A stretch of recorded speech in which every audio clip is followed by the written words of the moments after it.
Waalaikumsalam warahmatullahi wabarakatuh. Berkaitan dengan soalan apakah hukum seseorang yang mengajar Al-Quran yang meletakkan bayaran atas usahanya mengajar tersebut. Jika guru tuition bahasa Inggeris, matematik dan lain-lain orang tidak pertikaikan, tapi kalau guru Quran yang menerima bayaran dikatakan tidak ikhlas dan menjual ayat Al-Quran. Mohon nyatakan pandangan Ustaz dalam perkara ini. Persoalan mengambil bayaran hasil daripada mengajar Al-Quran, persoalan yang menimbulkan perbezaan pendapat di kalangan ulama'. Ulama' berbeza pandangan dalam masalah ni. Sebahagian ulama' mengatakan haram, tak boleh ambil apa-apa upah dari membaca Al-Quran. Sebahagian mengatakan harus dan seumpamanya. Namun wallahu ta'ala alam, dalil-dalil yang ada menunjukkan harus mengambil upah dari mengajar Al-Quran. Antara dalil yang begitu jelas dalam persoalan ini, dan sebenarnya inilah pandangan yang dinyatakan oleh para ulama' dari mazhab Syafi'i, demikian juga mazhab Maliki. Bahkan para ulama' dari mazhab Zahiri juga mengatakan sedemikian. Mereka mengatakan boleh mengambil gantian dari usaha mengajar Al-Quran. Boleh mengambil upah lah, kita bahasa mudahnya kita boleh mengambil upah hasil daripada kita mengajar Al-Quran kerana manfaatnya jelas. Kerana manfaatnya jelas, maka upah yang diambil dari manfaat yang diperolehi oleh pihak tertentu, maka perkara itu jelas keharusan dan halal perkara tersebut. Namun hadis yang jelas menyatakan perkara ini membuktikan kita boleh mengambil sesuatu sebagai imbalan atas usaha kita, atas tenaga kita mengajarkan Al-Quran, iaitulah sebuah hadis. Dalil yang begitu jelas iaitulah sebuah hadis yang antara dalilnya sebuah hadis yang diriwayatkan oleh Al-Imam Al-Bukhari, demikian juga Al-Imam Muslim. Hadis daripada Sahal ibnu Sa'ad As-Sa'idi, di mana kata beliau bahawasanya Nabi SAW pada satu hari pernah datang kepada baginda seorang perempuan. Lalu seorang wanita, lalu seorang wanita itu berkata, wahai Rasulullah, inni qad wahabtu nafsi lak, aku hadiahkan diriku kepada engkau. Yakni wanita itu offer ataupun memberi tawaran kepada Nabi untuk berkahwin dengan dia. Lalu Nabi SAW tidak menjawab tawaran wanita tersebut, sehingga menyebabkan seorang lelaki yang berada di dalam majlis tersebut, dia bangun. Lalu dia kata, ya Rasulullah, zawwajniha, wahai Rasulullah, kahwinkan aku dengan wanita tersebut. In lam yakun laka biha hajah, jika kamu tidak ada keperluan untuk berkahwin dengan dia, kata lelaki tersebut.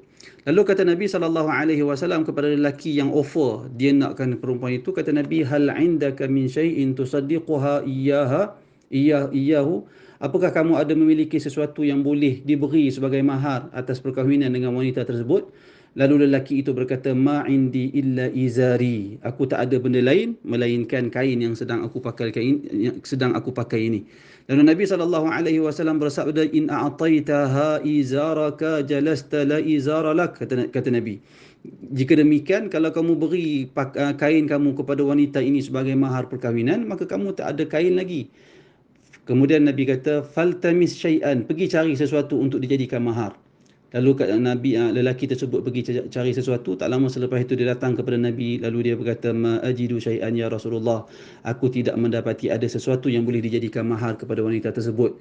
Lalu Nabi SAW bersabda, iltamis walau khatiman min hadid, cari untuk dijadikan mahar sekalipun cincin sebentuk cincin daripada besi, kata Nabi sedemikian. Kemudian lelaki itu pergi cari, namun dia datang tak lama selepas itu, dia tak mendapati sesuatu yang boleh dijadikan mahar walaupun sebentuk cincin besi.